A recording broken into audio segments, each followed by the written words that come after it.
নমস্কার বন্ধুরা, সকলকে স্বাগত জানাই। আমি রাকা আর আপনারা শুনছেন ইউটিউব চ্যানেল কথা ও কাহিনী বাই রাকা। বন্ধুরা, আমরা পাঠ করছি শ্রদ্ধেয় সাহিত্যিক শরদিন্দু বন্দ্যোপাধ্যায়ের ঐতিহাসিক উপন্যাস তুঙ্গভদ্রার তীরে। আজ পড়ব উপন্যাসটির ৬ষ্ঠ পর্ব। গল্প পাঠ ভালো লাগলে আমাদের চ্যানেলটিকে অবশ্যই সাবস্ক্রাইব করবেন কিন্তু। আসুন এবার তাহলে শুরু করা যাক। শুরু হচ্ছে তুঙ্গভদ্রার তীরে ৬ষ্ঠ পর্ব।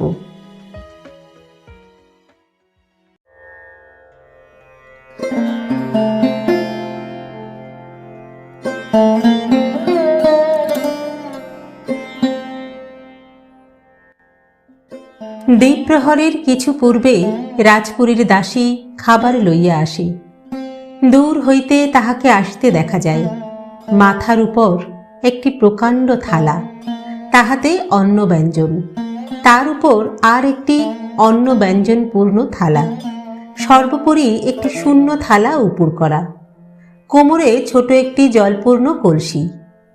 তাহার শাড়ির রং কোনোদিন চাঁপা ফুলের মতো, কোনোদিন পলাশ ফুলের মতো, গতিভঙ্গি রাজহংসীর মতো। তাহাকে আসিতে দেখিলে মনে হয় মাথায় সোনার মুকুট পরা দিবাঙ্গনা আসিতেছে। সে দৃষ্টিগোচর হইলেই বলরাম কাজ ফেলিয়া উঠিয়া পড়ে, বলে, অর্জুন ভাই, চলো চলো, স্নান করে আসি, মধ্যাহ্নভোজন আসছে।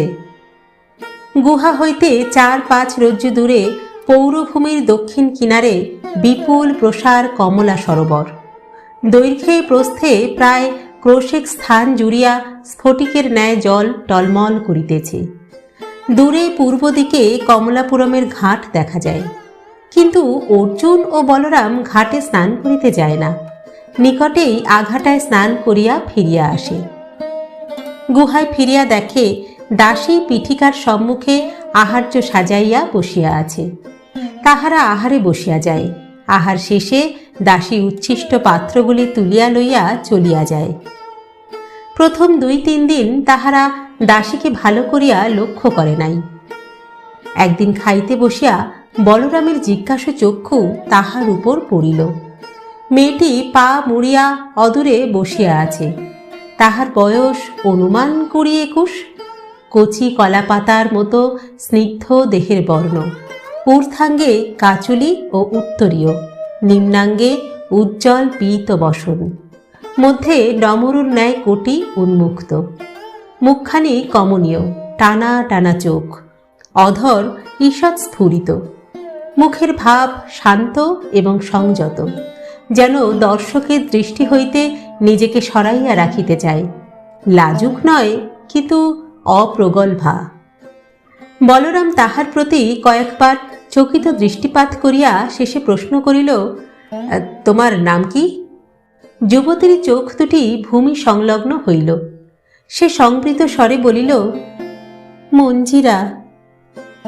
কিছুক্ষণ নীরবে আহার করিয়া বলরাম বলিল, তুমি রাজপুরীতেই থাকো? মঞ্জিরা বলিল, হ্যাঁ। ও, তা কতদিন আছো? ৮ বছর। তোমার পিতামাতা নেই? আছেন, তারা নগরে থাকেন। বলরাম আরো কিছুক্ষণ আহার করিয়া মুখ তুলিল। তাহার অধর কোণে একটু হাসি। বলিল, তুমি আগে কখনো এ গুহায় এসেছ?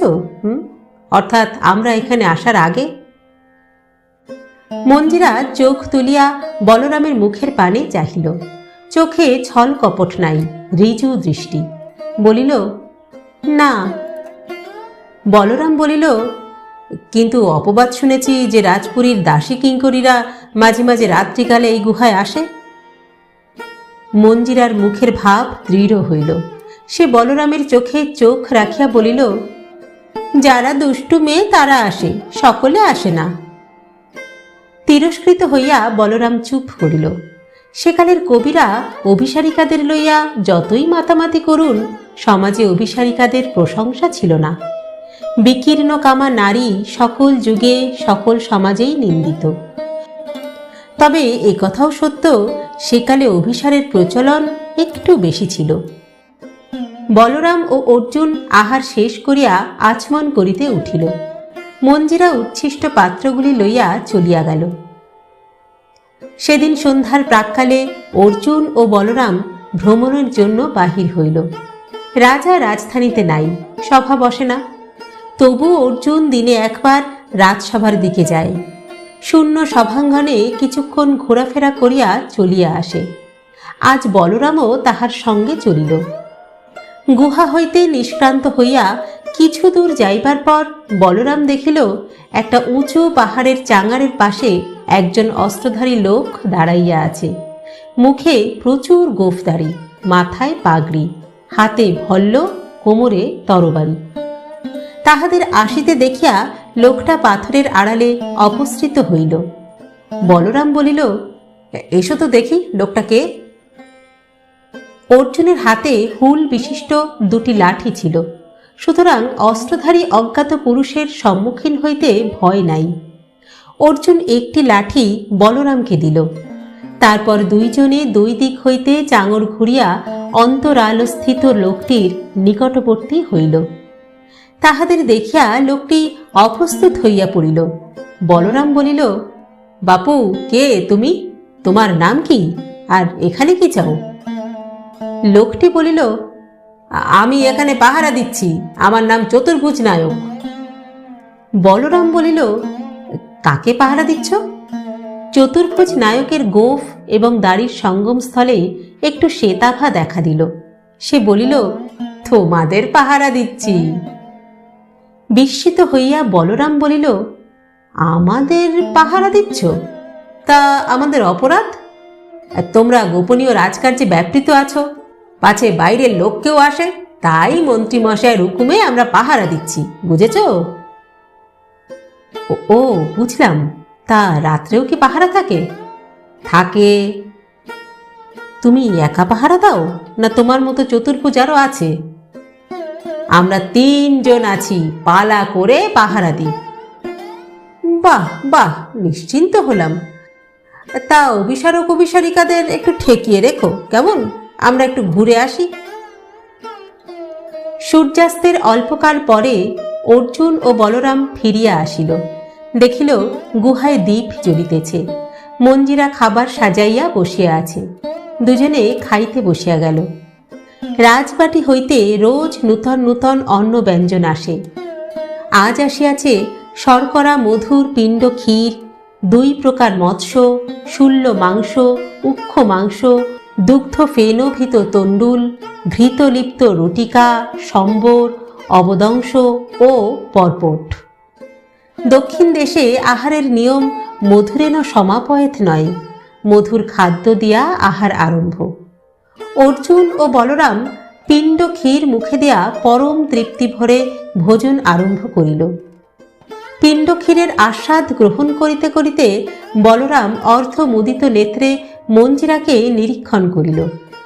মঞ্জিরা বাম করতল ভূমিতে রাখিয়া একটু হেলিয়া বসিয়া আছে। স্নেহ দীপিকার নম্র আলোকে তাহার মুখখানি বড় মধুর দেখাইতেছে। কিছুক্ষণ দেখিয়া বলরাম বলিল, তোমার নাম তো মঞ্জিরা, তা মঞ্জিরা মানে তো বাঁশি, তুমি বাঁশি বাজাতে জানো? অপ্রত্যাশিত প্রশ্নে মঞ্জিরা আয়ত চক্ষু তুলিয়া চাহিল। একটু ঘাড় বাঁকাইয়া বলিল, জানি। বলরাম বলিল, বাহ, বেশ, আমি গান গাইতে পারি, তোমাকে গান শোনাবো, তুমি আমাকে বাঁশি শোনাবে? মঞ্জিরার অধরে চাপা কৌতুকের হাসি খেলিয়া গেল। সে একটু ঘাড় নাড়িল। বলরাম উৎসাহ ভরে বলিল, ভালো ভালো, কাল তাহলে তুমি তোমার বাঁশি এনো, কেমন? মঞ্জিরা আবার ঘাড় নাড়িল। অর্জুন আর চোখে বলরামের পানে চাহিল। গুহার ভিতর 2টি নরনারীর মধ্যে পূর্বরাগের অনুবন্ধ আরম্ভ হইয়া গিয়াছে দেখিয়া তাহার মন উৎসুক ও প্রসন্ন হইয়া উঠিতে লাগিল। পরদিন দ্বীপ্রহরে মঞ্জিরা খাবার লইয়া আসিল। আজ বলরাম ও অর্জুন পূর্বাহ্নেই স্নান করিয়া প্রস্তুত ছিল। আহারে বসিয়া বলরাম বলিল, কই বাঁশি আনোনি? মঞ্জিরা কোচর হইতে বাঁশি বাহির করিয়া দেখাইল, বন বেতসের এড়ে বাঁশি। বলরাম হৃষ্ট হইয়া বলিল, এই যে বাঁশি, হ্যাঁ, তা তুমি বাজাও, আমরা খেতে খেতে শুনি। মঞ্জিরা নত মুখে মাথা নাড়িয়া হাসিল। বলরাম বলিল, হো, বুঝেছি, আমি গান না গাইলে তুমি বুঝি বাঁশি বাজাবে না? হ্যাঁ, ভাবছো আমি গান গাইতে জানি না, ফাঁকি দিয়ে তোমার বাঁশি শুনে নিতে চাই? আচ্ছা, দাঁড়াও। আহারান্তে বলরাম মৃদঙ্গ কোলে লইয়া বসিল। বলিল, জয়দেব গোস্বামী পদ গাইছি, শ্রীরাধিকার বিরহ হয়েছে, তিনি চন্দন আর চন্দ্রকিরণের নিন্দা করেছেন। কর্ণাট রাগ, জ্যোতিতাল, আমার সঙ্গে সঙ্গে বাজাতে পারবে? মঞ্জিরা উত্তর দিল না, বাঁশিটি হাতে লইয়া অপেক্ষা করিয়া রহিল। বলরাম কয়েকবার মৃদঙ্গে মৃদু আঘাত করিয়া ললিত কণ্ঠে গান ধরিল।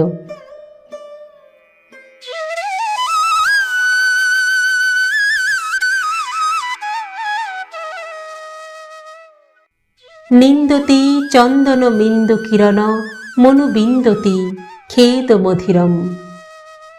মন্দিরা বাঁশিটি অধরে তুলিয়া ফুঁ দিল। বাঁশির ক্ষীণ মধুর ধ্বনি বসন্তের প্রজাপতির মতো জয়দেবের সুরের শীর্ষে শীর্ষে নাচিয়া বেড়াইতে লাগিল। বলরাম গান গাহিতে গাহিতে মঞ্জিরার চোখে চোখ রাখিয়া চমৎকৃত হাসি হাসিল। সা বিরহে তব দীনা মাধব মনসিজ বিশিখ ভয়া দিব ভাব নয়া তৈলীনা। দুজনের চক্ষু পরস্পর নিবদ্ধ, কিন্তু মন নিবদ্ধ সুরের জালে। মোহময় সুর, কুহকময় সুর। সঙ্গীতের স্রোতে আশ্লিষ্ট দুইজনে একসঙ্গে ভাসিয়া চলিয়াছে। দুই দণ্ড পরে গান শেষ হইল। মৃদঙ্গ নামাইয়া রাখিয়া বলরাম গদগদ স্বরে বলিল, ধন্য ধন্য, তুমি এত ভালো বাঁশি বাজাও, আমি তো ভাবতেই পারিনি। তা আমার গান কেমন শুনলে? মঞ্জিরা সলজ্জ স্বরে বলিল, ভালো।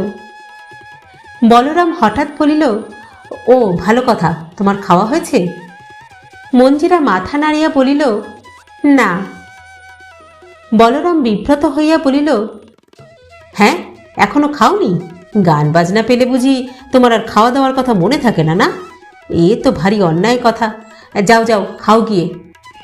আর কাল যখন আসবে তখন কিন্তু খাওয়া দাওয়া সেরে আসবে, কেমন? মঞ্জিরা চলিয়া যাইবার পর বলরাম শয্যা পাতিয়া শয়ন করিল। অর্জুনও নিজে শয্যা পাতিল। বলরাম কিছুক্ষণ সুপারি চর্বণ করিয়া বলিল, মঞ্জিরা মেয়েটি ভারী সুশীলা। অর্জুন হাসি দমন করিয়া বলিল, তা তো বুঝতেই পারছি। বলরাম সন্দিগ্ধভাবে তাহার দিকে ঘাড় ফিরাইয়া বলিল, কি করে বুঝলে? অর্জুন বলিল, বাঁশি বাজাতে পারে যে। বলরাম এবার হাসিয়া উঠিল, বলিল, সে জন্য নয়, আরে মেয়েটার শরীরে কোনো রাগ নেই, আর খুব কম কথা কয়। যে মেয়ে কম কথা কয় সে তো রমণী রত্ন।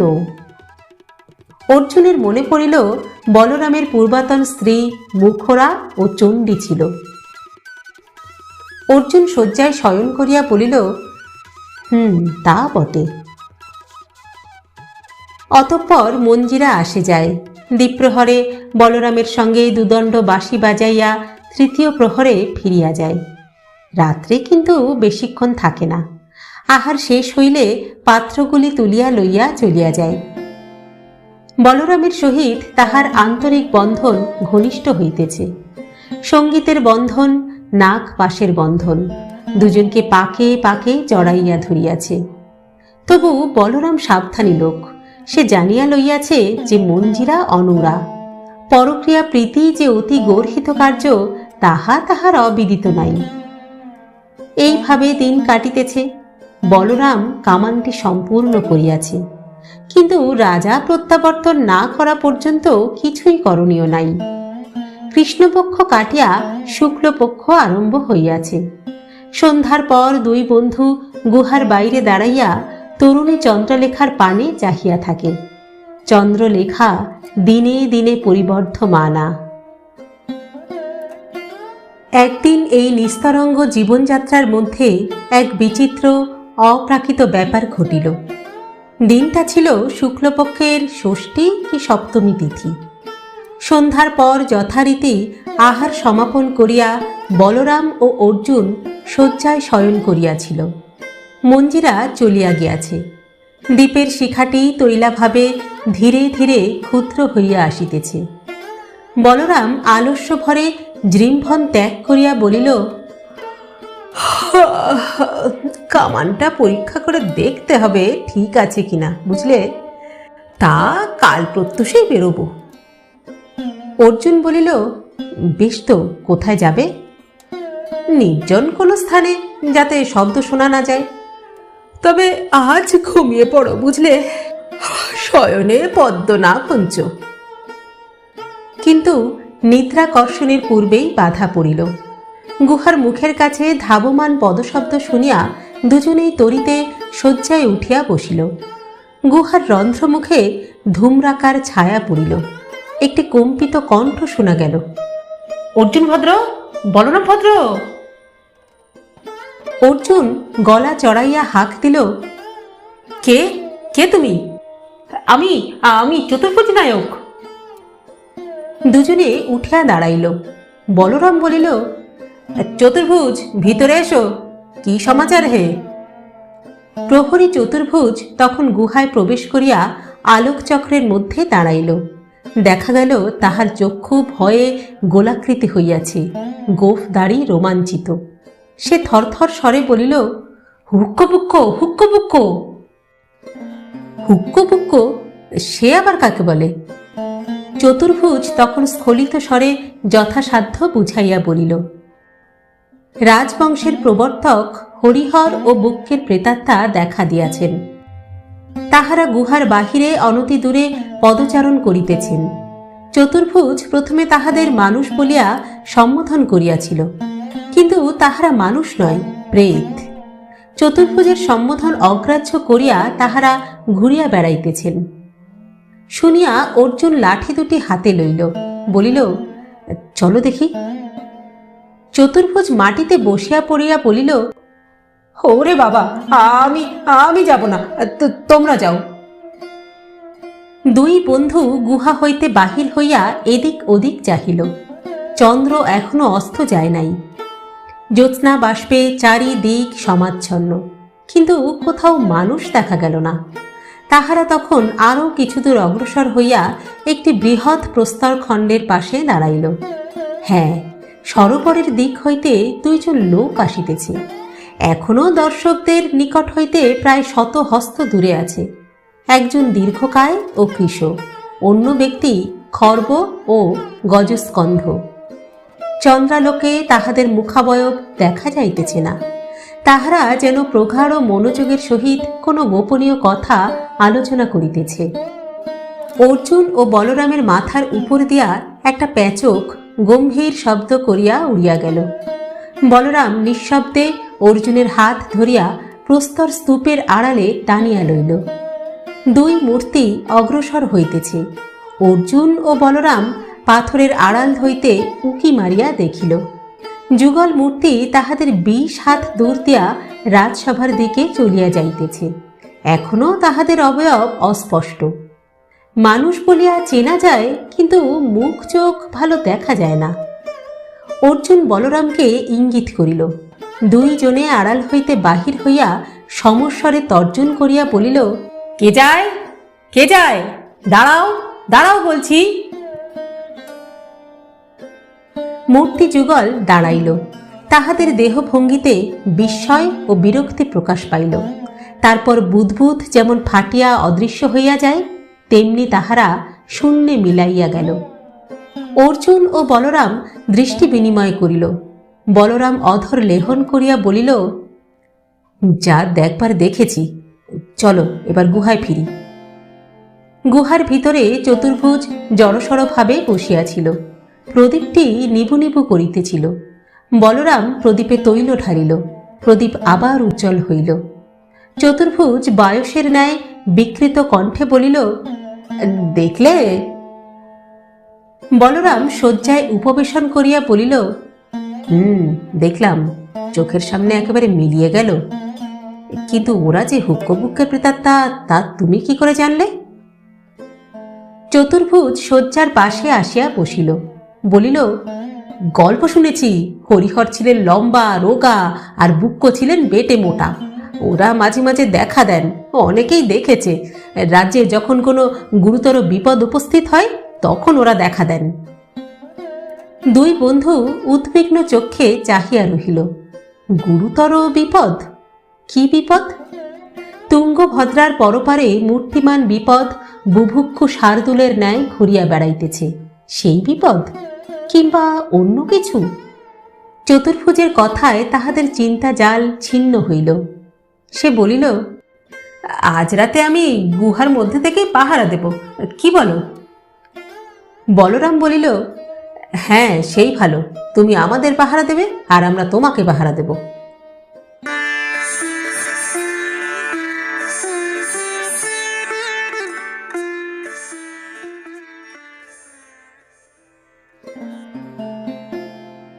মহারাজ দেবরায় সৈন্য পরিদর্শনে যাত্রা করিবার পর সভাগৃহের দ্বিতলের গৌরব গরিমা অনেকটা কমিয়া গিয়াছিল। দুই রাজকন্যা পরিচারিকা পরিবেষ্টিত হইয়া বাস করিতেছিলেন। পিঙ্গলা নাই, রাজার সঙ্গে গিয়াছে। বিদ্যুন্মালা ও মণিকঙ্কনার মানসিক অবস্থা খুবই করুণ হইয়া পড়িয়াছিল।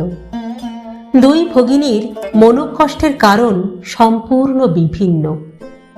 মণিকঙ্কনা কাতর হইয়াছে রাজার বিরহে। প্রভাতে উঠিয়া সে আর রাজার দর্শন পায় না, আড়াল হইতে তাহার কণ্ঠস্বর শুনিতে পায় না। সে ক্ষিপ্ত মনে এক কক্ষ হইতে অন্য কক্ষে ঘুরিয়া বেড়ায়। কখনো চুপি চুপি রাজার বিরাম কক্ষে যায়, পালঙ্কের পাশে বসিয়া গভীর দীর্ঘশ্বাস মোচন করে। তারপর যখন গৃহ অসহ্য হইয়া ওঠে তখন দেবী পদ্মালয়ার ভবনে যায়।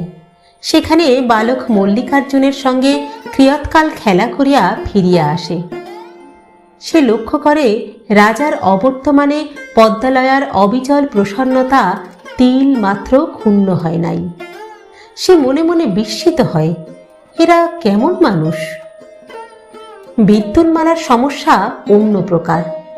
বস্তুত তাহার সমস্যা একটা নয়, অনেকগুলা সমস্যার সূত্র একসঙ্গে জট পাকাইয়া গিয়াছে।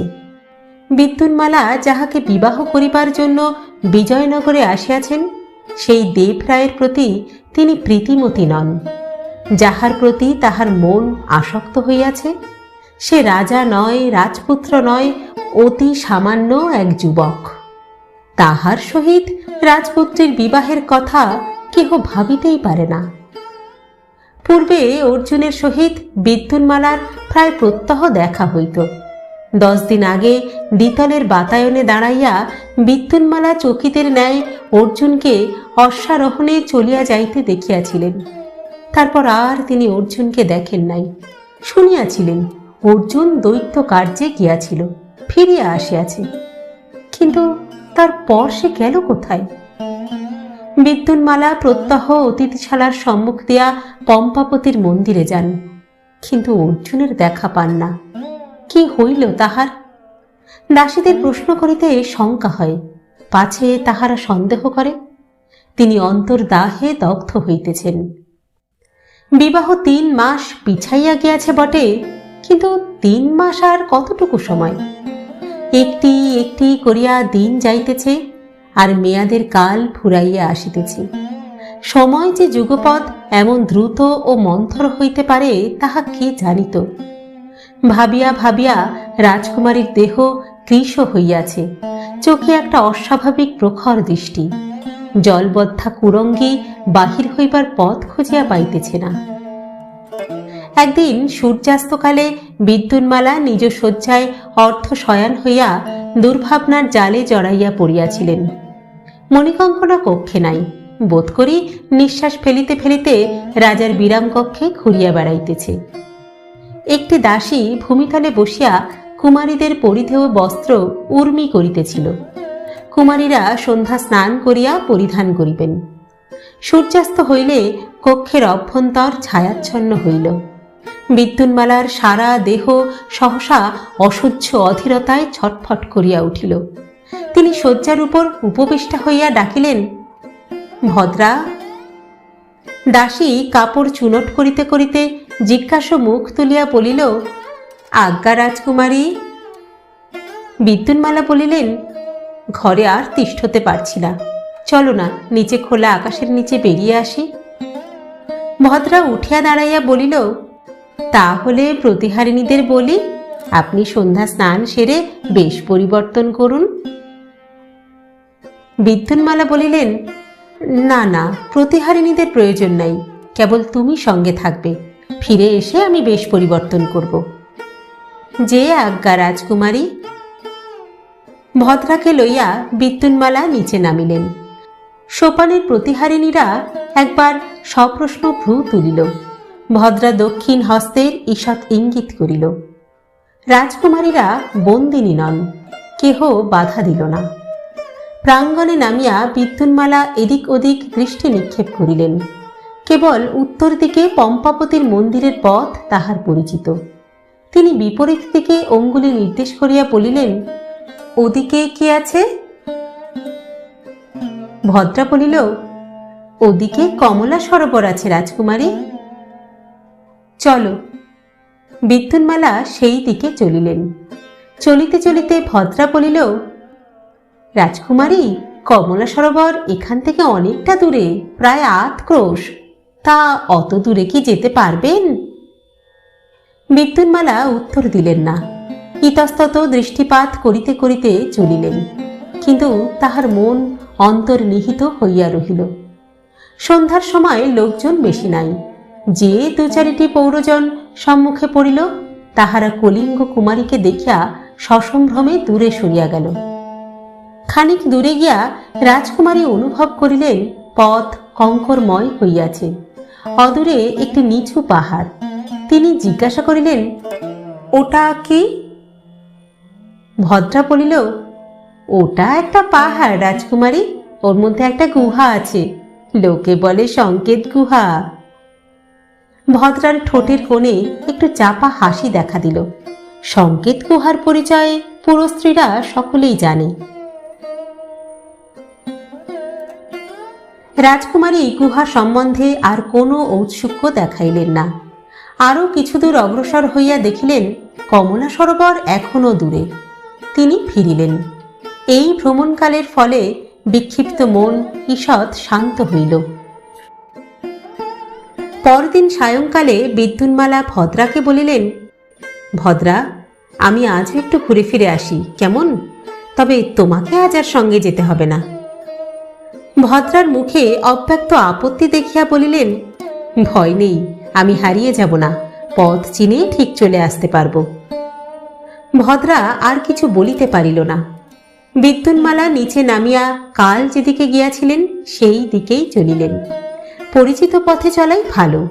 অপরিচিত পথ কিরূপ কণ্টকাকীর্ণ তাহা রাজকন্যা বুঝিতে আরম্ভ করিয়াছেন। আকাশে সূর্যাস্তের বর্ণলীলা শেষ হইয়াছে। চাঁদের কিরণ পরিস্ফুট হয় নাই। বিদ্যুন্মালা নিচু পাহাড়টা পাশে রাখিয়া কিছু দূর অগ্রসর হইয়া ফিরি ফিরি করিতেছেন। এমন সময় পিছন দিক হইতে কে যেন বলিল, রাজকুমারী, আপনি এখানে? বিদ্যুন্মালা ফিরিয়া দাঁড়াইলেন। দেখিলেন গুহার দিক হইতে দ্রুতপদে আসিতেছে অর্জুন। তাহার মুখে বিস্ময় বিমূঢ় হাসি। অর্জুন বিদ্যুন্মালার সম্মুখে যুক্ত করে দাঁড়াইয়া বলিল, রাজকুমারী, আপনি একা একা এত দূরে এসেছেন? বিদ্যুন্মালা ক্ষণকাল তাহার মুখের পানে চাহিয়া রহিলেন। তারপর কোনো কথা না বলিয়া ঝরঝর করিয়া কাঁদিয়া ফেলিলেন। উদ্বেগের সঞ্চিত বাষ্প অশ্রুর আকারে বাহির হইয়া আসিল। অর্জুন হতবুদ্ধি হইয়া গেল। নির্বাক সশঙ্ক মুখে সে বিদ্যুন্মালার পানে চাহিয়া রহিল। বিদ্যুন্মালা চোখ মুছিলেন না। গলদস্রু নেত্রে ভাঙা ভাঙা গলায় বলিলেন,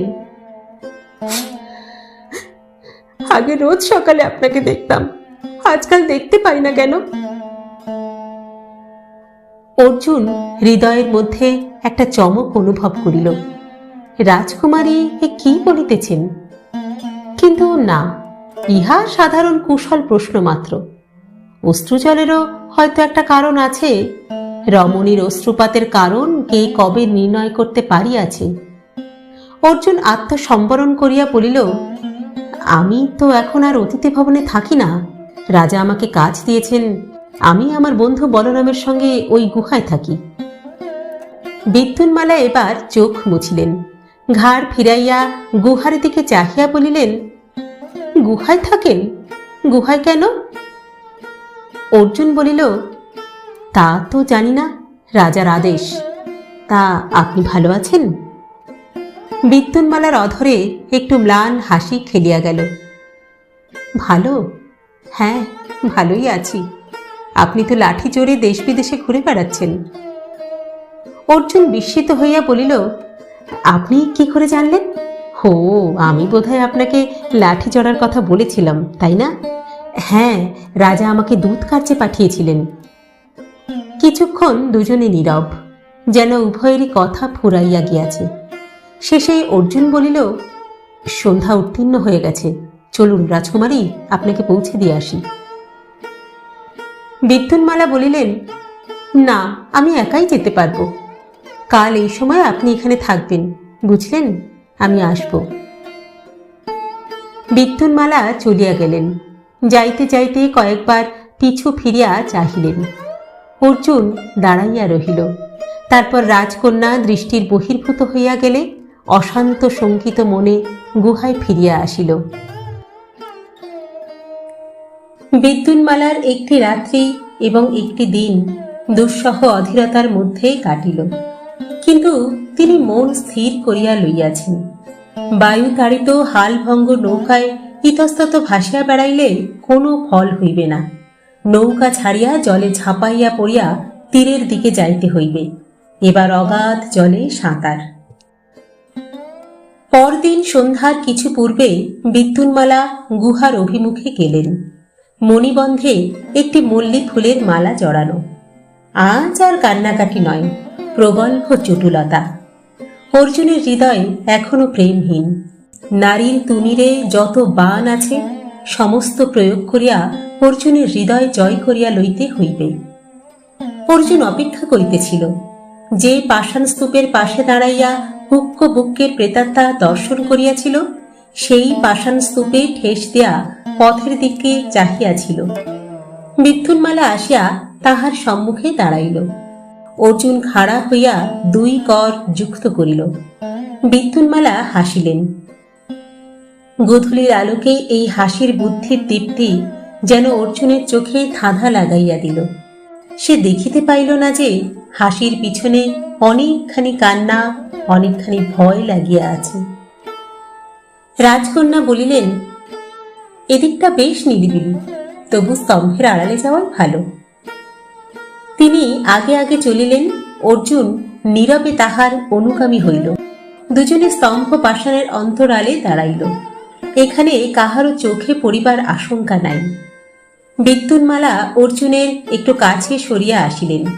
একটু ভঙ্গুর হাসিয়া বলিলেন, অর্জুন ভদ্র, আবার আপনার বিপদ উপস্থিত হয়েছে। বিদ্যুন্মালার মুখে এমন কিছু ছিল যাহা দেখিয়া অর্জুনের বুক দুরু দুরু করিয়া উঠিল। সে ক্ষীণ কণ্ঠে বলিল, বিপদ? বিদ্যুন্মালা বলিলেন, হ্যাঁ, গুরুতর বিপদ। একবার যাকে নদী থেকে উদ্ধার করেছিলেন তাকে আবার উদ্ধার করতে হবে। অর্জুন মূঢ়ের ন্যায় পুনরাবৃত্তি করিল, উদ্ধার? বিদ্যুন্মালা অর্জুনের মুখ পর্যন্ত চক্ষু তুলিয়া আবার বক্ষ পর্যন্ত নত করিলেন। অস্ফুট স্বরে বলিলেন, হ্যাঁ, উদ্ধার। আমাকে উদ্ধার করতে হবে। এখনো বুঝতে পারছেন না? অসহায়ভাবে মাথা নাড়িয়া অর্জুন বলিল, না। তবে বুঝিয়ে দিচ্ছি। বিদ্যুন্মালা মল্লী ফুলের মালিকাটি মণিবন্ধ হইতে পাকে পাকে খুলিয়া দুই হাতে ধরিলেন। তারপর অর্জুন কিছু বুঝিবার পূর্বেই মালিকাটি তাহার গলায় পরাইয়া দিলেন। অর্জুন ক্ষণকাল স্তম্ভিত হইয়া রহিল। তারপর প্রায় চিৎকার করিয়া পড়িয়া উঠিল, রাজকুমারী, এ কি করলেন? থরথর কম্পিত অধরে হাসি আনিয়া বিদ্যুন্মালা বলিলেন, কেন স্বয়ংবরা হলাম? তিনি একটি পাষাণ পট্টের উপর বসিয়া পড়িলেন। প্রগল্ভতা তাহার প্রকৃত সিদ্ধি নয়, তাই এইটুকু অভিনয় করিয়া তাহার দেহ মনের সমস্ত শক্তি নিঃশেষ হইয়া গিয়াছিল। অর্জুন আসিয়া তাহার পায়ের কাছে বসিল, ব্যাকুল চক্ষে তাহার মুখের পানি চাহিয়া রহিল। অলক্ষিত আকাশে আলো মৃদু হইয়া আসিতেছে। অর্জুন মিনতির স্বরে বলিল, রাজকুমারী, আপনি আপনি ক্ষণিক বিভ্রমে ভুল করে ফেলেছেন। আপনি আপনি এ মালা ফিরিয়ে নিন, আমি প্রাণান্তেও কাউকে কিছু বলবো না। বিদ্যুন্মালা আকাশের পানে চাহিলেন, মাথা নাড়িয়া বলিলেন, হার জেতা হয় না, কিন্তু আজকে আমি যাই, বুঝলেন? অন্ধকার হয়ে গেছে, কাল আবার আসবো। আর কাল কিন্তু তোমাকে আপনি বলতে পারবো না, তুমিও আমাকে তুমি বলবে, বুঝেছ? ছায়ার ন্যায় বিদ্যুন্মালা অন্তর্হিতা হইলেন। অর্জুন গুহায় ফিরিল। মঞ্জিরা এখনো খাদ্য লইয়া আসে নাই। বলরাম প্রদীপ জ্বালাইয়া মৃদঙ্গ লইয়া বসিয়াছে, আপন মনে গান ধরিয়াছে। ন করু নিতম্বিনী গমন বিলম্বন মনুষর তাং হৃদয়েশম। অর্জুন গলা হইতে মালা খুলিয়া হাতে ঝুলাইয়া লইয়াছিল। বলরাম মালা দেখিয়া গান থামাইল, বলিল, কি হে, মালা কোথায় পেলে? হ্যাঁ, পান সুপারি বাজারে গিয়েছিলে নাকি? অর্জুন একটু স্থির থাকিয়া বলিল, না, একটি মেয়ে দিয়েছে। বলরাম উচ্চ হাস্য করিয়া উঠিল, আরে বা, তুমিও একটি মেয়ে জুটিয়ে ফেলেছ? হ্যাঁ, তা বেশ বেশ। তা মেয়েটিকে রাজপুরীর পুরন্ত্রী নিশ্চয়ই? অর্জুন বলিল, হ্যাঁ, রাজপুরীর পুরন্ত্রী, কিন্তু নাম বলতে নিষেধ আছে। এই সময় নৈশহারের পাত্র মাথায় লইয়া মঞ্জিরা উপস্থিত হইল। মালার প্রসঙ্গ স্থগিত রহিল। সে রাত্রে অর্জুন শয্যায় শয়ন করিয়া অনেকক্ষণ জাগিয়া রহিল। গভীর দুঃখ ও বিজয়োল্লাস একসঙ্গে অনুভব করা সকলের ভাগ্যে ঘটে না। এরূপ অভাবনীয় ব্যাপার তাহার জীবনে কেন ঘটিল? বিদ্যুন্মালাকে সে দেখিয়াছে শ্রদ্ধার চোখে, সম্ভ্রমের চোখে, কিন্তু তিনি মনে মনে তাহাকেই কামনা করিয়াছেন। তিনি রাজকন্যা, রাজার বাগদত্তা বধূ, আর অর্জুন অতি সামান্য মানুষ। কি করিয়া ইহা সম্ভব হইল? তারপর এখন কি হইবে? ইহার পরিণাম কোথায়? যেভাবে বলরাম মঞ্জিরাকে ভালোবাসে, সেভাবে অর্জুন বিদ্যুন্মালাকে ভালোবাসে না। সম্ভ্রম ও পদমর্যাদার বিপুল ব্যবধান তাহাদের মাঝখানে। তাহাদের মধ্যে যে কোনো প্রকার ঘনিষ্ঠ সম্পর্ক ঘটিতে পারে, ইহা তাহার কল্পনারও অতীত। উপরন্তু সে রাজার ভৃত্য, রাজার বাগদত্তা বধূর প্রতি দৃষ্টিপাত করিবে সে কোন স্পর্ধায়? উত্তপ্ত মস্তিষ্কে অসংযত দিকভ্রান্ত চিন্তা নিষ্পন্ন হইবার পূর্বেই অর্জুন ঘুমাইয়া পড়িয়াছিল। ঘুম ভাঙিল শেষ রাত্রে। মল্লিমালার ম্রিয়মান গন্ধ তাহার ঘুম ভাঙাইয়া দিল। মালাটি তাহার বুকের কাছেই ছিল। সে তাহা মুষ্টিতে লইয়া একবার সজোরে পেষণ করিল, তারপর দূরে সরাইয়া রাখিল, যাহাতে ওই গন্ধ নাকে না আসে। কিন্তু আর ঘুম আসিল না। মস্তিষ্কের মধ্যে চিন্তা পূর্ণনাভ জাল বুনিতে আরম্ভ করিল। সেদিন সন্ধ্যাকালে পাথরের আড়ালে অর্জুন ও বিদ্যুন্মালার নিম্নরূপ কথোপকথন হইল। অর্জুন বলিল, তুমি রাজকন্যা, আমি সামান্য মানুষ। বিদ্যুন্মালা বলিলেন, তুমি সামান্য মানুষ নও, তুমি যদু কুলোদ্ভব, ভগবান শ্রীকৃষ্ণ তোমার পূর্বপুরুষ। বিদ্যুন্মালা বেদীর মতো একটি প্রস্তর খণ্ডে রাজেন রানীর ন্যায় বসিয়াছেন। অর্জুন তাহার সম্মুখে সমতল ভূমিতে পিছনে পা মুড়িয়া উপবিষ্ট। বিদ্যুন্মালার চক্ষু অর্জুনের মুখের উপর নিশ্চল ভাবে নিবদ্ধ। তিনি যেন জীবন বাজি রাখিয়া পাশা খেলিতেছেন। অর্জুনের দৃষ্টি পিঞ্জরাবদ্ধ পাখির মতো এদিক ওদিক ছটফট করিতেছে। অর্জুন বলিল, তুমি মহারাজ দেবরায়ের বাগদত্তা? বিদ্যুন্মালা বলিলেন, আমি কাউকে বাগদান করিনি। রাজায় রাজায় রাজনৈতিক চুক্তি হয়েছে, আমি কেন তার দ্বারা আবদ্ধ হব? তোমার পিতা তোমাকে দান করেছেন। আমি কি পিতার তৈজস? আমার কি কোনো স্বতন্ত্র সত্তা নেই? শাস্ত্রে বলে স্ত্রীজাতি কখনো স্বাতন্ত্র্য পায় না। ও শাস্ত্র আমি মানি না। আমার হৃদয় আমি যাকে ইচ্ছা দান করব। কিন্তু তুমি অপাত্রে দান করছো। ও কথা আগেও হয়ে গেছে, তুমি অপাত্র নও। অর্জুন কিছুক্ষণ নত মুখে রহিল, তারপর মুখ তুলিয়া বলিল, আমার দিক থেকে কথাটা চিন্তা করে দেখেছ? বিদ্যুন্মালার মুখে আষাঢ়ের মেঘ নামিয়া আসিল, চক্ষু বর্ষণ শঙ্কিত হইল। তিনি বিদীর্ণ কণ্ঠে বলিলেন, তুমি কি আমাকে চাও না? অর্জুন ক্লান্ত মস্তক বিদ্যুন্মালার জানুর উপর রাখিল, বিধুর কণ্ঠে বলিল, চাওয়া না চাওয়ার অবস্থা পার হয়ে গেছে। 3 দিন আগে আমি সজ্জন ছিলাম, আর আজ আমি কৃতজ্ঞ, বিশ্বাসঘাতক। রাজা আমাকে ভালোবাসেন, আমাকে পরম বিশ্বাসের কাজ দিয়েছেন, আর আমি প্রতি মুহূর্তে তার সঙ্গে বিশ্বাসঘাতকতা করছি। তুমি আমার এই কি সর্বনাশ করলে? বিদ্যুন্মালার মুখের মেঘ কাটিয়া গিয়া ভাস্বর আনন্দ ফুটিয়া উঠিল, বিজয়িনীর আনন্দ।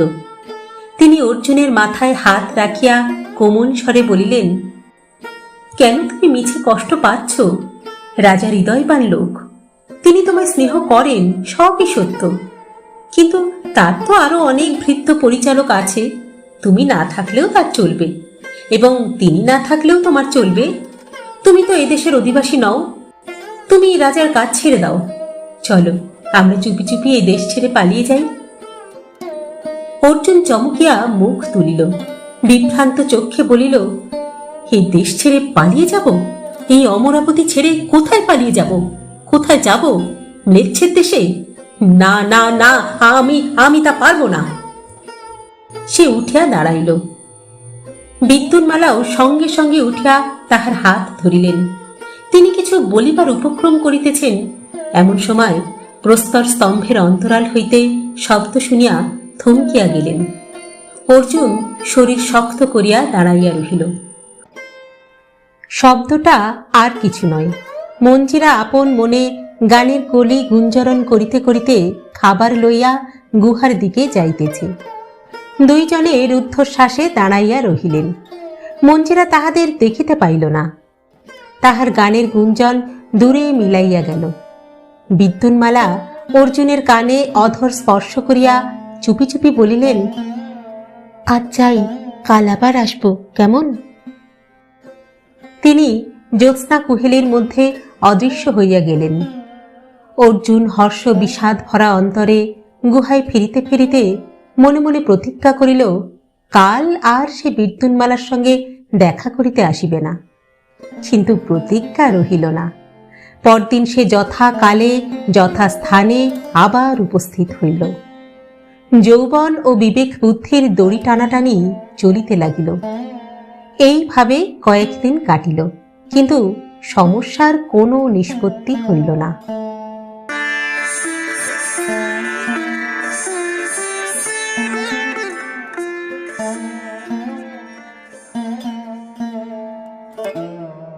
মহারাজ দেবরায় সৈন্য পরিদর্শনে যাত্রা করিয়াছিলেন কৃষ্ণপক্ষের দশমী তিথিতে। শুক্লপক্ষের নবমী তিথিতে অগ্রদূত আসিয়া সংবাদ দিল, আগামী কল্য পূর্বাহ্নে মহারাজ রাজধানীতে প্রত্যাবর্তন করিবেন।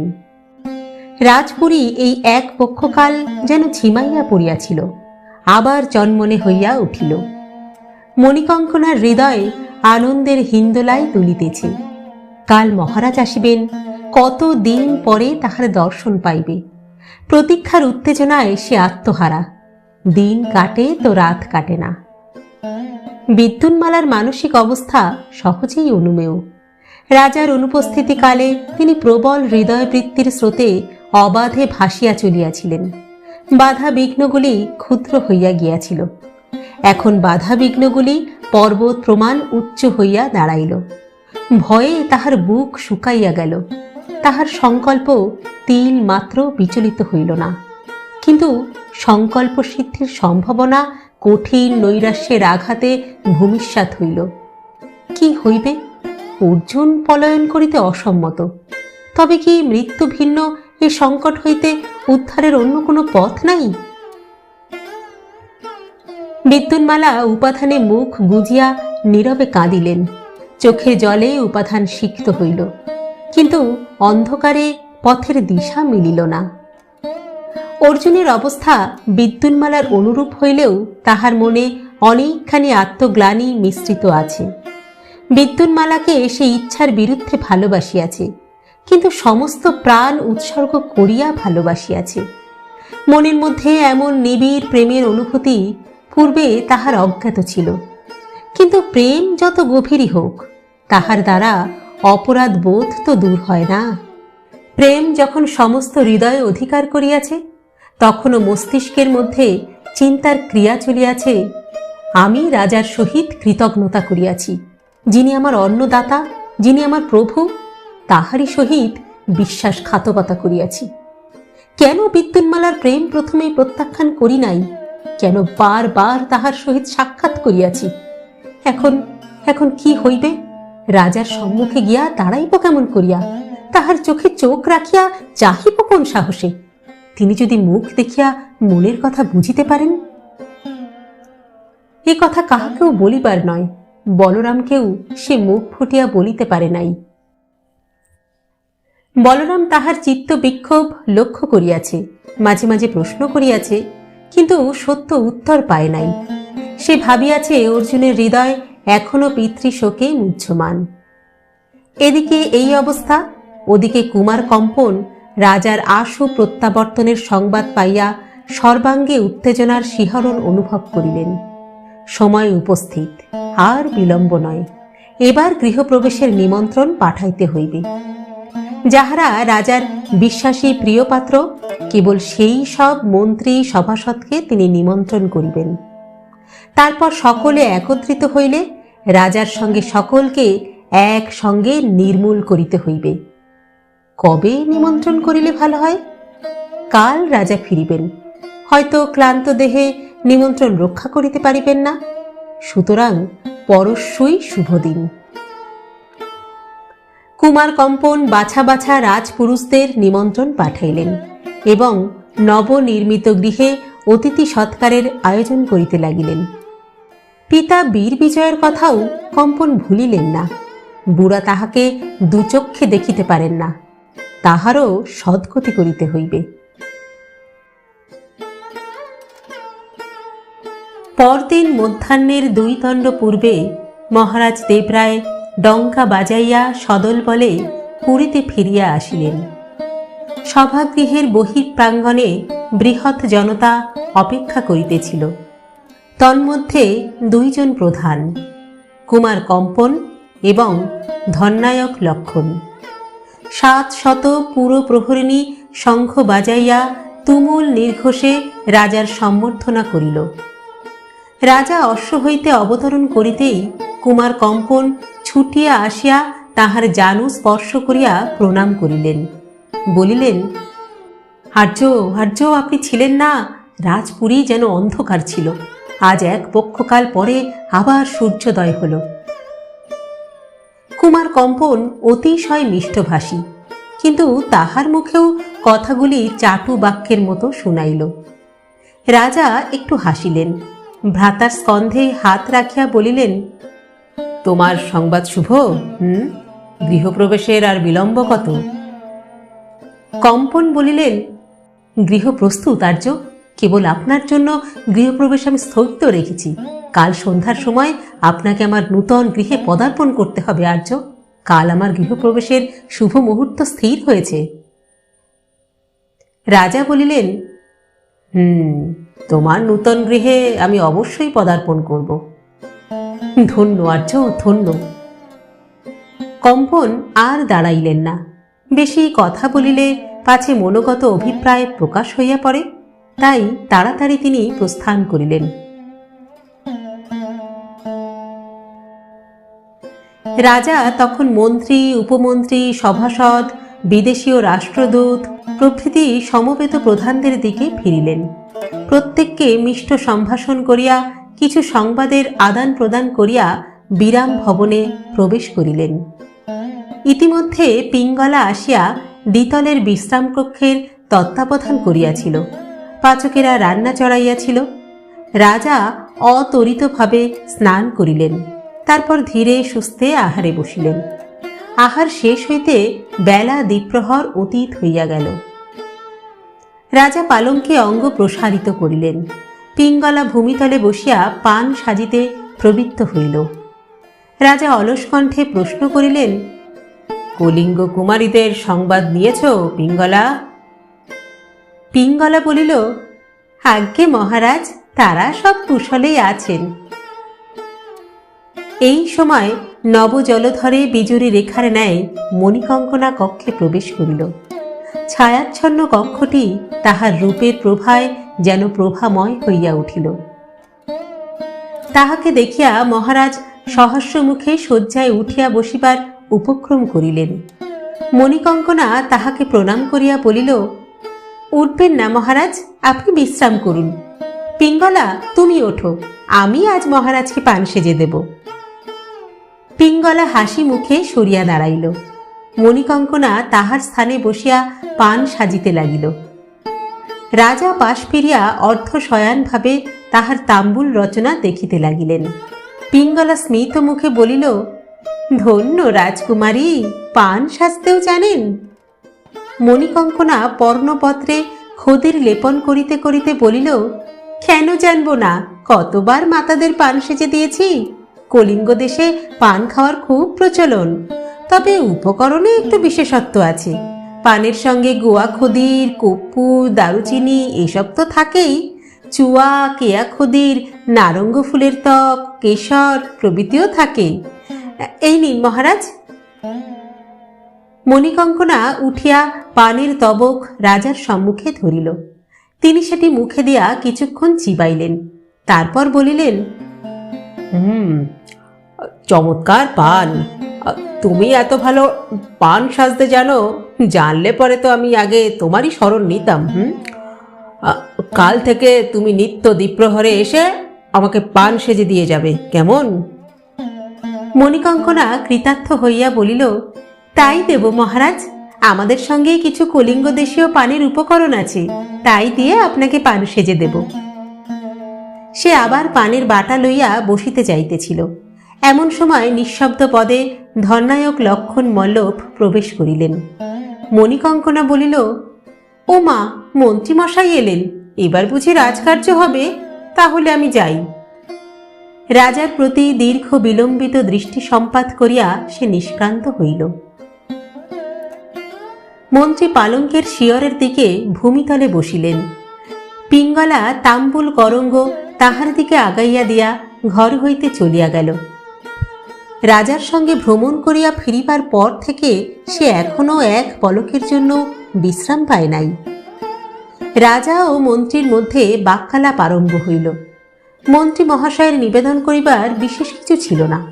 তিনি সংক্ষেপে রাজ্য সম্বন্ধীয় বক্তব্য শেষ করিয়া বলিলেন, একটা সংবাদ আছে মহারাজ, হুক্কবুক্কের প্রেতাত্মা দেখা দিয়েছে। রাজা শয্যায় উঠিয়া বসিলেন।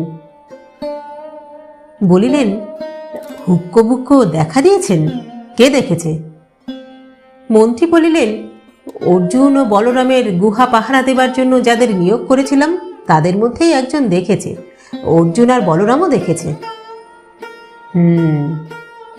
মহারাজ কর্ণের মণিকুণ্ডল অঙ্গুলিতে ধরিয়া একটু নাড়াচাড়া করিলেন। অনেকদিন পর হুক্কবুক্ক দেখা দিলেন। সেই আহমেদ শাহ সুলতান হয়ে যখন বিজয়নগর আক্রমণ করেছিল তার আগে দেখা দিয়েছিলেন। আশঙ্কা হয় দারুণ বিপদ কিছু আসন্ন, কিন্তু কোন দিক থেকে যে আসবে বুঝতে পারছি না। মন্ত্রী জিজ্ঞাসা করিলেন, সীমান্তের অবস্থা কেমন দেখলেন মহারাজ? রাজা বলিলেন, শত্রুর তৎপরতার কোনো চিহ্ন পেলাম না। আমার সীমান্তরক্ষী সেনাদল একটু ঝিমিয়ে পড়েছিল, আমাকে দেখে আবার চাঙ্গা হয়ে উঠেছে। মন্ত্রী কিছুক্ষণ কুচকুচ করিয়া সুপারি কাটিলেন, তারপর নিজের জন্য পান সাজিতে সাজিতে বলিলেন, কুমার কম্পন গৃহপ্রবেশ উপলক্ষে বাছা বাছা কয়েকজন সদস্যকে নিমন্ত্রণ করেছেন। আমিও নিমন্ত্রিত হয়েছি, কিন্তু আমার ভালো লাগছে না মহারাজ। কি ভালো লাগছে না? এই নিমন্ত্রণের ভাবভঙ্গি। সন্দেহ হচ্ছে কুমার কম্পনের কোনো প্রচ্ছন্ন অভিসন্ধি আছে। যে দ্বাদশ ব্যক্তিকে সে নিমন্ত্রণ করেছে তাদের কারোর সঙ্গেই তার ঘনিষ্ঠ হৃদ্যতা নেই। কিন্তু প্রচ্ছন্ন অভিসন্ধি কি থাকতে পারে তা জানি না। তবে মহারাজ, আপনিও নিমন্ত্রিত, কিন্তু আমার মনে হয় আপনার না যাওয়াই ভালো। রাজার ললাট মেঘাচ্ছন্ন হইল। তিনি ক্ষণকাল নীরব থাকিয়া বলিলেন, কম্পন আমাকে ভালোবাসে, সে আমার অনিষ্ট করার চেষ্টা করবে তা আমি ভাবতেও পারি না। তাছাড়া আমার অনিষ্ট করার ক্ষমতা তার নেই। তা আপনিও তো নিমন্ত্রিত হয়েছেন, আপনি কি যাবেন না? মন্ত্রী পান মুখে দিয়া বলিলেন, না মহারাজ, আমি যাব না। উক্ক দেখা দিয়েছেন, এই সময় আমাদের সকলেরই সতর্ক থাকা প্রয়োজন। এই প্রসঙ্গ সমাপ্ত হইবার পূর্বেই দ্বার রক্ষিণী আসিয়া জানাইল, অর্জুন বর্মা ও বলরাম রাজার সাক্ষাৎ প্রার্থী। রাজার অনুমতি পাইয়া দুইজনে আসিয়া পালঙ্কের পদপ্রান্তে বসিল। অর্জুন রাজার মুখের দিকে একবার চক্ষু তুলিয়াই চক্ষু নত করিল। বলরাম যুক্ত করে বলিল, আর্য, কামান তৈরি হয়েছে, সঙ্গেই এনেছিলাম, প্রহরিণীর কাছে গচ্ছিত আছে। রাজা প্রহরিণীকে ডাকিয়া কামান আনিতে বলিলেন। কামান আসিলে প্রহরিণীকে বলিলেন, অর্জুন বা বলরাম যদি অস্ত্রশস্ত্র নিয়ে আমার কাছে আসতে চায় তাহলে ওদের বাধা দিও না। যথা আজ্ঞা মহারাজ। প্রহরিণী প্রস্থান করিলে বলরাম উঠিয়া কামান রাজার হাতে দিল। এক হস্ত পরিমাণ যন্ত্রটি, দেখিতে অনেকটা বক যন্ত্রের মতো। রাজা সেটিকে উত্তম রূপে পরীক্ষা করিয়া মন্ত্রীর হাতে দিলেন। বলিলেন, যন্ত্রের প্রক্রিয়া বুঝেছি, কিন্তু যন্ত্র চালিয়ে দেখেছ? বলরাম বলিল, আগে দেখেছি মহারাজ, ঠিক চলে। অর্জুন আর আমি এর মধ্যে একদিন বনের মধ্যে গিয়ে পরীক্ষা করে দেখেছি, 50 হাত দূর পর্যন্ত প্রাণঘাতী লক্ষ্যভেদ করতে পারে। রাজা বলিলেন, ভালো, আমিও পরীক্ষা করে দেখতে চাই। কাল প্রত্যুষে তোমরা আসবে, দক্ষিণের জঙ্গলে পরীক্ষা হবে। পরীক্ষার জন্য তোমাদের কি কি বস্তু প্রয়োজন? বলরাম বলিল, বেশি কিছু নয় আর্য, গোটা 3 মাটির কলসি হলেই চলবে। বাকি যা কিছু গুলি, বারুদ, কার্পাস বস্ত্র, নারকেল রজ্জু, ওসব আমি নিয়ে আসব। রাজা প্রশ্ন করিলেন, লৌহ নালিকা প্রস্তুতের কৌশল প্রকাশ করতে চাও না? বলরাম আবার যুক্তপানি হইল, মহারাজ, এটি আমার নিজস্ব গুপ্তবিদ্যা। যদি উপযুক্ত শিষ্য পাই তাহলে তাকে শেখাবো। ভালো। তুমি একা এই লঘু কামান কত তৈয়ার করতে পারো? মাসে 3টে করে তৈয়ার করতে পারবো মহারাজ। রাজা ঈষৎ চিন্তা করিয়া বলিলেন, তবে তোমার গুপ্তবিদ্যা গুপ্তই থাক, অন্তত শত্রুপক্ষ জানতে পারবে না। পরদিন উষাকালে রাজা বলরাম ও অর্জুনকে সঙ্গে লইয়া দক্ষিণের জঙ্গলে উপস্থিত হইলেন। জঙ্গল নামমাত্র, রৌদ্রদগ্ধ শুষ্ক গাছপালার ফাঁকে শিলাকীর্ণ অসম ভূমি। 3টি মৃৎকলস পাশাপাশি বসাইয়া বলরাম কলস হইতে 50 হাত দূরে সরিয়া আসিয়া লক্ষ্য ভেদের জন্য প্রস্তুত হইল। প্রথমে সে কামানটির নলের মুখ দিয়া অর্ধমুষ্টি বারুদ প্রবিষ্ট করাইয়া দিয়া ক্ষুদ্র একখণ্ড কার্পাস নলের মুখে ঠাসিয়া দিল। কামানের পশ্চাৎ ভাগে সূক্ষ্ম ছিদ্রপথে একটু বারুদের গুঁড়া দেখা গেল। তখন সে নলের মুখে মটরের মতো কয়েকটি লৌহ গুটিকা প্রবেশ করাইয়া আবার কার্পাস খণ্ড দিয়া মুখ বন্ধ করিল। বলিল, মহারাজ, কামান তৈরি, এখন আগুন দিলেই গুলি বেরুবে। মহারাজ বলিলেন, দাও আগুন। বলরাম একটি অগ্নিমুখ নারিকেল রজ্জু সঙ্গে আনিয়াছিল। সে কলসির দিকে লক্ষ্য স্থির করিয়া কামানের পিছন দিকে অগ্নিস্পর্শ করিল। অমনি সশব্দে কামান হইতে গুলি বাহির হইয়া 50 হাত দূরের 3টি কলস চূর্ণ করিয়া দিল। রাজা সহর্ষে বলরামের স্কন্ধে হাত রাখিয়া বলিলেন, ধন্য ধন্য বলরাম, আজ থেকে অর্জুনের মতো তুমিও আমার ভৃত্য হলে। এই লঘু কামান আমি নিলাম।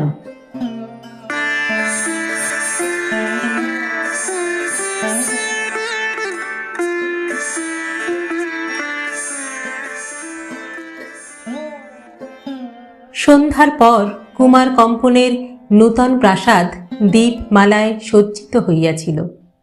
প্রাসাদের তরুণ শীর্ষে একদল বাদ্যকর মধুর বাদ্যধ্বনি করিতেছিল। গৃহপ্রবেশের শুভ মুহূর্ত সমাগত।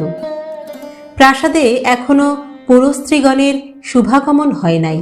কেবল কয়েকজন ষণ্ডামার্গ ভৃত্য আছে, আর আছেন স্বয়ং কুমার কম্পন।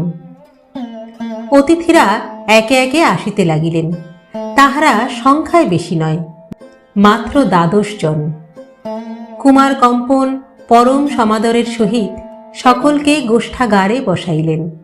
তাহার মুখের অম্লান হাসির উপর মনের আরক্ত ছায়া পড়িল না।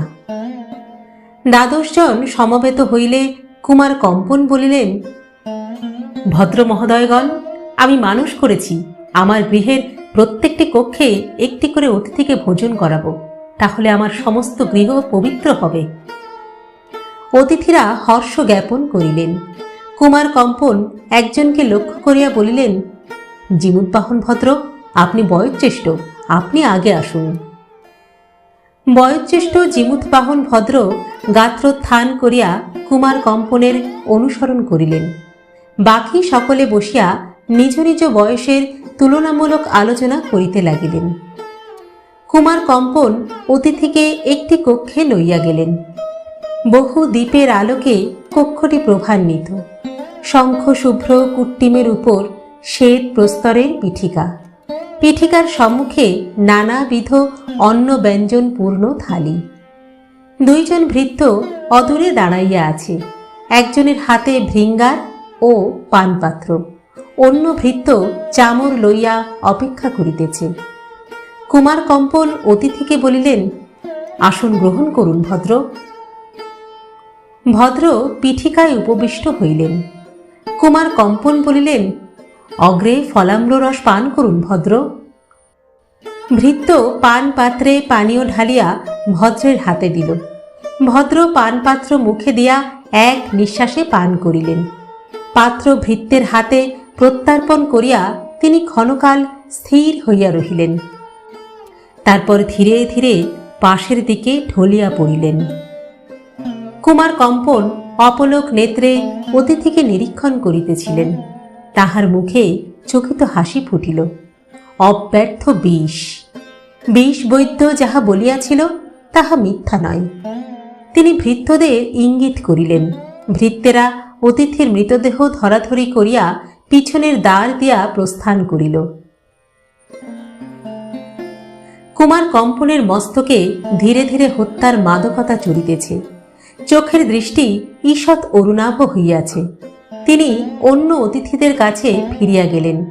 মধুর হাসিয়া বলিলেন, ভদ্র কুমারাপ্পা, এবার আপনি আসুন। কুমারাপ্পা মহাশয় গাত্রোত্থান করিলেন। এইভাবে কুমার কম্পন একটির পর একটি করিয়া 12টি অতিথির সৎকার করিলেন। এই কার্য সমাধা করিতে এক দণ্ড সময়ও তাহার লাগিল না। কুমার কম্পনের মাথায় রক্তের নেশা পাক খাইতেছে। তিনি চারিদিক রক্তবর্ণ দেখিতেছেন। সমস্ত দেহ থাকিয়া থাকিয়া অসহ্য অধীরতায় ছটফট করিয়া উঠিতেছে। রাজা এখনো আসিতেছে না কেন? তবে কি আসিবে না? যদি না আসে? গৃহে ভৃত্যরা ছাড়া অন্য কেহ নাই, অন্য কেহ আসিবেও না। যাহারা আসিয়াছিল তাহারা নিঃশেষিত হইয়াছে। বাকি শুধু রাজা। রাজা যদি কিছু সন্দেহ করিয়া থাকে, সে তবে আসিবে না। লক্ষণ মল্লপও আসে নাই। হয়তো লক্ষণ মল্লপী রাজাকে সতর্ক করিয়া দিয়াছে। কুমার কম্পনের মাথার মধ্যে রক্তস্রোত তোলপাড় করিতেছিল। অধিক সূক্ষ্ম চিন্তা করিবার শক্তি তাহার ছিল না। রাজা যদি না আসে তবে আমি তাহার কাছে যাইব। সে এই সময় একাকী বিরাম কক্ষে থাকে। যদি বা লক্ষণ মল্লক সঙ্গে থাকে তবে একসঙ্গে দুজনকেই বধ করিব। ভৃত্যদের সাবধান করিয়া দেয়া কুমার কম্পন একটি ক্ষুদ্র ছুরিকা কোটি বস্ত্রে বাঁধিয়া লইলেন। তারপর গৃহ হইতে বাহির হইলেন। তরুণ শীর্ষে মধুর বাদ্যধ্বনি চলিতে লাগিল। তরুণের বাহিরে আসিয়া একটি কথা কুমার কম্পনের মনে পড়িল। তিনি থমকিয়া দাঁড়াইলেন। বৃদ্ধ পিতা বিজয় রায়। সে কনিষ্ঠ পুত্রকে দেখিতে পারে না। সে যদি বাঁচিয়া থাকে তবে নানা অনর্থ ঘটাইবে। সুতরাং তাহাকেই সর্বাগ্রে বিনাশ করা প্রয়োজন। রাজপিতা বিজয় রায়ের ভবন অধিক দূর নয়। কুমার কম্পন সেই দিকে চলিলেন। বিজয় রায়ের ভবন পাহারার ব্যবস্থা নামমাত্র। ভবন দাসীর সংখ্যাও বেশি নয়। বৃদ্ধ ঘটাচটা ভালোবাসেন না। তরুণ দ্বারের কাছে দুইজন প্রহরী বসিয়া দুজন ভবন দাসীর সঙ্গে রসালাপ করিতেছিল। কুমার কম্পনকে দেখিয়া তাহারা সশস্ত্রভাবে উঠিয়া দাঁড়াইল। কুমার কম্পন পিতৃভবনে কখনো আসেন না। তিনি কোনো দিকে ভ্রুক্ষেপ না করিয়া ভবনে প্রবেশ করিলেন। ভৃত্যেরা কিংকর্তব্য বিমূঢ় হইয়া দাঁড়াইয়া রহিল। পুত্র পিতার সহিত সাক্ষাৎ করিতে আসিয়াছেন, ইহাতে আশঙ্কার কথা কিছুই নাই। তাহারা বরং ভাবিতে লাগিল শিষ্টাচারের কোনো ত্রুটি হইল কিনা। ভবনের দ্বিতলে বসিয়া বিজয় রায় তখন এক নূতন মিষ্টান্ন প্রস্তুত করিতেছিলেন। জব চূর্ণ শুক্ত তালের রসে মাখিয়া পিণ্ড ক্ষীরের সহিত ঠাসিয়া পাক করিলে উত্তম নাড়ু হয় কিনা তাহা পরীক্ষা করিতেছিলেন। এমন সময় কুমার কম্পন গিয়া দাঁড়াইলেন। বিজয় রায় মুখ তুলিয়া ভ্রুকুটি করিলেন, বলিলেন, কম্পন, তুমি কি চাও তুমি? কুমার কম্পন উত্তর দিলেন না। ক্ষিপ্র হস্তে কোটি হইতে ছুরিকা লইয়া পিতার বক্ষে আঘাত করিলেন।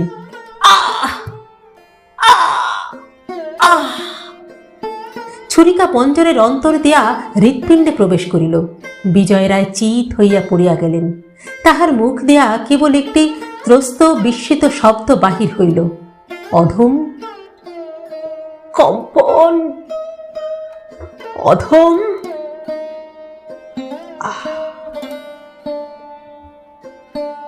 তারপর তাহার অক্ষিপটল উল্টাইয়া গেল। কম্পন তাহার বক্ষ হইতে ছুরিকা বাহির করিয়া আবার কুটিতে রাখিলেন। পিতার মুখের পানে আর চাহিলেন না, দ্রুত নামিয়া চলিলেন।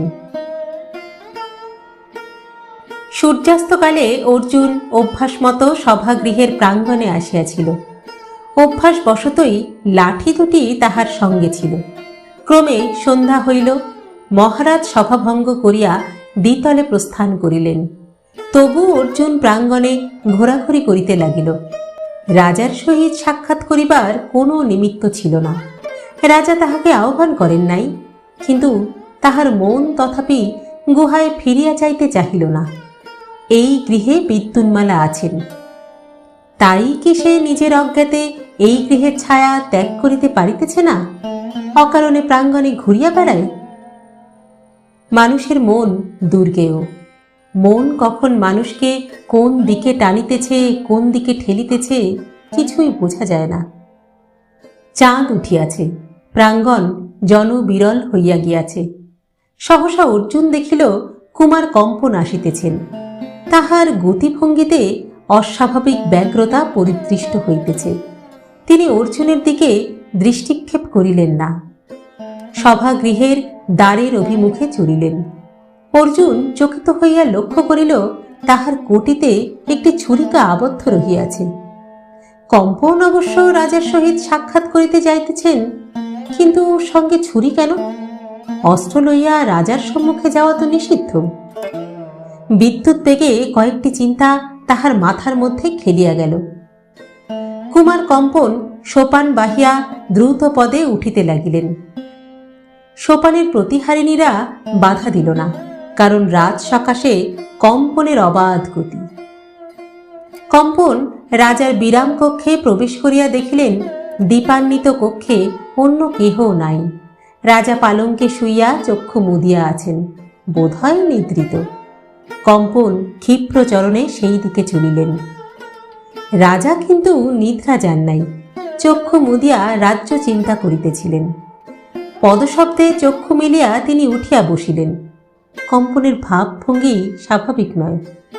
রাজা ঈষৎ বিস্মিত স্বরে বলিলেন, কম্পন, তুমি এখন কি চাও? তিনি গৃহপ্রবেশের কথা ভুলিয়া গিয়াছিলেন।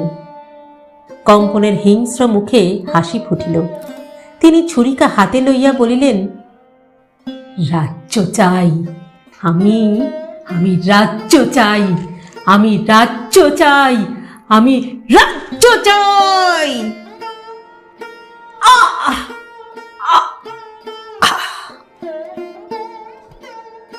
তারপর যাহা ঘটিল তাহা প্রায় নিঃশব্দে ঘটিল। রাজা নিরস্ত্র বসিয়া আছেন। কুমার কম্পন তাহার কণ্ঠ লক্ষ্য করিয়া ছুরি চালাইলেন। রাজা অবশে আত্মরক্ষার জন্য বাম বাহু তুলিলেন। ছুরি তাহার কফনের নিম্নে বাহুর পশ্চাৎ দিকে বিদ্ধ হইল। প্রথমবার ব্যর্থ হইয়া কম্পন আবার ছুরি তুলিলেন, কিন্তু এবার তাহাকে আর ছুরি চালাইতে হইল না। অকস্মাৎ পিছন হইতে তীক্ষ্ণাগ্র বংশভল্ল আসিয়া তাহার গ্রীবামূলে বিদ্ধ হইল। কম্পন বাক নিষ্পত্তি না করিয়া পালঙ্কের সম্মুখে পড়িয়া গেলেন। আহ আহ আহ! রাজাও বাং নিষ্পত্তি করিলেন না। এক দৃষ্টে মৃত ভ্রাতার দিকে চাহিয়া রহিলেন। তাহার বাহু হইতে গলগল ধারায় রক্ত প্রবাহিত হইতে লাগিল। মহারাজ, মহারাজ, আপনি আহত। রাজা অর্জুনের পানে চক্ষু তুলিলেন। অর্জুন দেখিল রাজার চক্ষু অশ্রুসিক্ত। রাজা কণ্ঠস্বর সংযত করিতে করিতে বলিলেন, অর্জুন, তুমি আমার জীবন রক্ষা করেছ। অর্জুন নীরব রহিল। এই সময় পিঙ্গলা কক্ষে প্রবেশ করিল। রাজার রক্তাক্ত কলেবর দেখিয়া সে চিৎকার করিয়া উঠিল, এই কি, এই কি, মহারাজ, মহারাজ আহত? কে কাজ করলো? ওরে ওরে, তোরা কে আছিস? ছুটে আয়। হে দারু ব্রহ্ম, হে কি হলো? বিভিন্ন দ্বার দিয়া কুঞ্চকি, পাচক, প্রহরিণী অনেকগুলি লোক কক্ষে প্রবেশ করিল এবং রাজার শোণিত লিপ্ত দেহ দেখিয়া স্থাণুবৎ দাঁড়াইয়া পড়িল। রাজা সকলকে সম্বোধন করিয়া বলিলেন, কম্পন আমাকে হত্যা করতে এসেছিল। অর্জুন আমার প্রাণ বাঁচিয়েছে।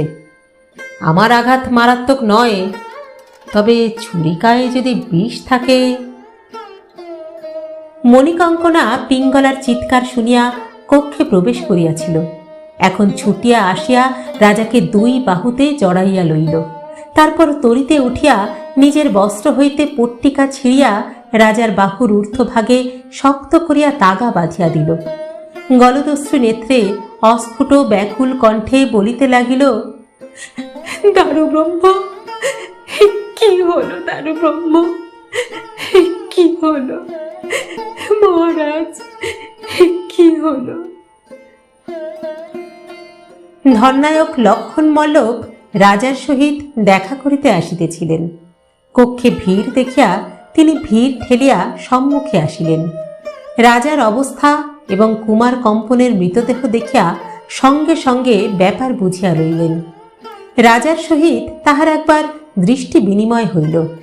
রাজা করুণ হাসিয়া যেন তাহাকে জানাইলেন, তোমার সন্দেহই সত্য। মুহূর্তে লক্ষণ মল্লক সারথীর বল্গা নিজ হস্তে তুলিয়া লইলেন। তাহার আকৃতি ভিন্ন মূর্তি ধারণ করিল। তিনি সকলের দিকে আদেশের কণ্ঠে বলিলেন, তোমরা এখানে কি করছো? যাও, নিজ নিজ স্থানে ফিরে যাও। পিঙ্গলা, তুমি ছুটে যাও, শীঘ্র রাজবৈদ্যকে ডেকে নিয়ে এসো। অর্জুন, তুমি যেও না, তোমাকে প্রয়োজন হবে। কক্ষ শূন্য হইয়া গেল। কেবল মণিকঙ্কনা ও অর্জুন রহিল। বিদ্যুন্মালাও একবার কক্ষে আসিয়াছিলেন। দৃশ্য দেখিয়া নিজ কক্ষে ফিরিয়া গিয়া দুহাতে মুখ ঢাকিয়া শয্যা পার্শ্বে বসিয়াছিলেন। লক্ষণ মল্লভ মণিকঙ্কনাকে বলিলেন, দেবিকা, আপনি এখন নিজ কক্ষে ফিরে যান, আর কোনো শঙ্কা নাই। মণিকঙ্কনা উঠিল না। রাজার পৃষ্ঠ বাহু বেষ্টিত করিয়া দৃঢ়স্বরে বলিল, না, আমি যাব না। এই ভয়ঙ্কর বার্তা মুখে মুখে পৌরভূমির সর্বত্র প্রচারিত হইয়াছিল। রানীদের কানে সংবাদ উঠিয়াছিল। তাহারা রাজাকে দেখিবার জন্য ব্যাকুল হইয়াছিলেন, কিন্তু রাজার অনুমতি ব্যতীত তাহাদের ভবন হইতে বাহিরে আসিবার অধিকার নাই। সকলে নিজ নিজ মহলে আবদ্ধ হইয়া রহিলেন। দেবী পদ্মালয়াম্বিকা দীপহীন কক্ষে পুত্র মল্লিকার্জুনকে কোলে লইয়া পাষাণ মূর্তির ন্যায় বসিয়া রহিলেন। বৈদ্যরাজ দামোদর স্বামীর গৃহ রাজপুরভূমির মধ্যেই। সেদিন সন্ধ্যার সময় রসরাজ মহাশয় তাহার গৃহে উপস্থিত হইয়াছিলেন। দুই বৃদ্ধের মধ্যে ইত্যবসরে প্রণয় অতিশয় গাঢ় হইয়াছিল। দুইজনে মুখোমুখি বসিয়া দ্রাক্ষাসব পান করিতেছিলেন। মৃদুমন্দ বিশ্রামভলাপ চলিতেছিল। এমন সময় পিঙ্গলা ঝটিকার ন্যায় আসিয়া দুঃসংবাদ দিল। দুই বৃদ্ধ পরস্পরের হাত ধরিয়া উঠি পড়ি ভাবে রাজভবনের দিকে ছুটিলেন। পিঙ্গলা ঔষধের পেটারা লইয়া সঙ্গে ছুটিল। রাজার বিরাম ভবন হইতে তখন কম্পনের মৃতদেহ স্থানান্তরিত হইয়াছে। ইতিমধ্যে পিতার ও ১২ জন সভাসদের মৃত্যু সংবাদও রাজা পাইয়াছেন। তিনি অবসন্ন দেহভার মণিকঙ্কনার দেহে অর্পণ করিয়া মুহ্যমানভাবে বসিয়া আছেন। ক্ষত হইতে অল্প রক্ত খরিত হইতেছে। দামোদর ও হর্ষদৃষ্টি রসরাজ দ্রুত স্খলিত পদে প্রবেশ করিলেন। দামোদর হাত তুলিয়া বলিলেন, জয় ধন্বন্তরী, কোনো ভয় নেই, স্বস্তি স্বস্তি। তিনি পালঙ্কে রাজার পাশে বসিয়া ক্ষতস্থান পরীক্ষা করিলেন। মুখে চটকার শব্দ করিলেন। তারপর রাজার দক্ষিণ মণিবন্ধে অঙ্গুলি স্থাপন করিয়া নাড়ী পরীক্ষায় ধ্যানস্থ হইয়া পড়িলেন। কিছুক্ষণ পর তিনি মাথা নাড়িয়া চোখ খুলিলেন। না, আশঙ্কার কোনো কারণ নেই। নারী ঈষৎ দমিত, কিন্তু বিষক্রিয়ার কোনো লক্ষণ নেই। রসরাজ মহাশয়, আপনিও একবার দেখুন। রসরাজ রাজার নাড়ি দেখিলেন। তারপর সহর্ষে বলিলেন, বৈদ্যরাজ যথার্থই বলেছেন মহারাজ। রাজদেহে কণামাত্র বিষের প্রকোপ নেই। স্বস্তি স্বস্তি। এখন ক্ষতস্থানে প্রলেপাদির ব্যবস্থা করলেই রাজা অচিরাত নিরাময় হবেন। তখন ক্ষত চিকিৎসার উপযোগ হইল। তাগা খুলিয়া দিয়া ক্ষতস্থান পরিষ্কৃত হইল। দামোদর স্বামী তাহাতে শত ধৌত ঘৃতের প্রলেপ লাগাইলেন, ক্ষত বন্ধন করিলেন না। তারপর রাজাকে আরিষ্ট পান করাইয়া পুনরায় নারী পরীক্ষাপূর্বক নারীর উন্নতি লক্ষ্য করিয়া সানন্দে বহু আশীর্বাদ আবৃত্তি করিতে করিতে রাত্রির জন্য প্রস্থান করিলেন। লক্ষণ মল্লভ অর্জুনের সঙ্গে কক্ষের এক কোণে দাঁড়াইয়াছিলেন। এখন রাজার পালঙ্কের পাশে আসিয়া দাঁড়াইলেন। লক্ষণ মল্লভ বলিলেন, মহারাজ, অর্জুনকে মধ্যম কুমারের শিবিরে পাঠাচ্ছি। তিনি দূরে আছেন, হয়তো অন্যের মুখে বিকৃত সংবাদ শুনে বিচলিত হবেন। রাজা নিঃশ্বাস ফেলিয়া বলিলেন, তাই করুন। কি যে হয়ে গেল! কম্পন শেষ পর্যন্ত পিতাকে। অর্জুন, তুমি কোথায় ছিলে? কেমন করে যথাসময়ে উপস্থিত হলে এখানে? অর্জুন বলিল, আর্য, আমি প্রাঙ্গণেই ছিলাম। কুমার কম্পনকে আসতে দেখলাম। তার ভাবভঙ্গি আমার ঠিক ভালো লাগলো না। তার কটিতে ছুরিকা দেখেই আমার সন্দেহ হলো, তাই তার অনুসরণও করেছিলাম। কিন্তু তার অভিসন্ধি আমি সঠিক বুঝতে পারিনি। বুঝতে পারলে মহারাজ অক্ষত থাকতেন। রাজা ক্ষণিক নীরব থাকিয়া বলিলেন, হুক্কবুক্কের আবির্ভাব মিথ্যা নয়, হয়তো এই জন্যই এসেছিলেন। অর্জুন, তুমি আজ যে কাজে যাচ্ছ যাও, এই মুদ্রাঙ্গুরিও নাও, বিজয়কে দেখিও, তারপর তাকে সব কথা খুলে বলো। আর ফিরে এসে তুমি আমার দেহরক্ষীর কাজ করবে। প্রভাত থেকে সন্ধ্যা পর্যন্ত আমার প্রাণ রক্ষার ভার এখন থেকে তোমার। অর্জুন নত হইয়া যুক্ত করে রাজাকে প্রণাম করিল। অল্পকাল পরে মন্ত্রী তাহাকে লইয়া প্রস্থান করিলেন। মণিকঙ্কনা কিন্তু রাজাকে ছাড়িয়া যাইতে সম্মত হইল না। রাত্রে সে ও পিঙ্গলা রাজার কাছে রহিল।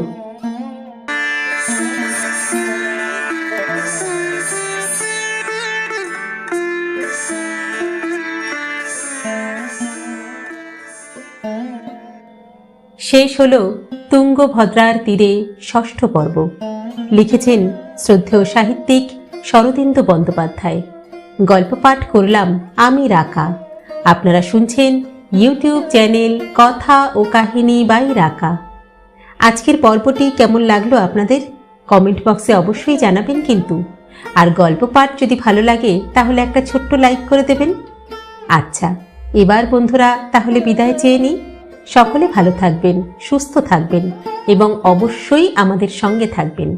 আর আমরা পরবর্তী পর্ব নিয়ে ফিরে আসবো খুব শীঘ্র। ততদিনের জন্য নমস্কার বন্ধুরা।